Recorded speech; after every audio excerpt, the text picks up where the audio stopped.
जा रही हूँ गले और छाती में जमा बलगम और खांसी को कैसे दूर किया जाए।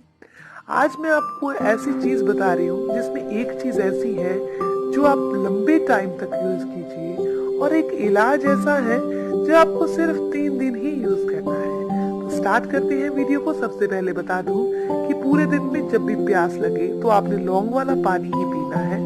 आपने 1 लीटर पानी लेना है, उसमें 3 से 4 लौंग डालकर बॉईल कर लीजिए। हल्का सा गुनगुना ही पीना है और लौंग वाला पानी ही पीना है। ठंडा आइसक्रीम वगैरह आपने नहीं लेनी। इसके अलावा आपने ऑयली फूड भी नहीं खाना। अब उस इलाज की बात करते हैं जो इलाज आपने लंबे टाइम तक करना है। आपने क्या करना है, 2 से 3 चम्मच सरसों का तेल लेना है, उसमें 1 चम्मच काला नमक मिक्स करके गरम कर लीजिए। इसको आपको अपनी चेस्ट पर लगाना है रात को सोते टाइम।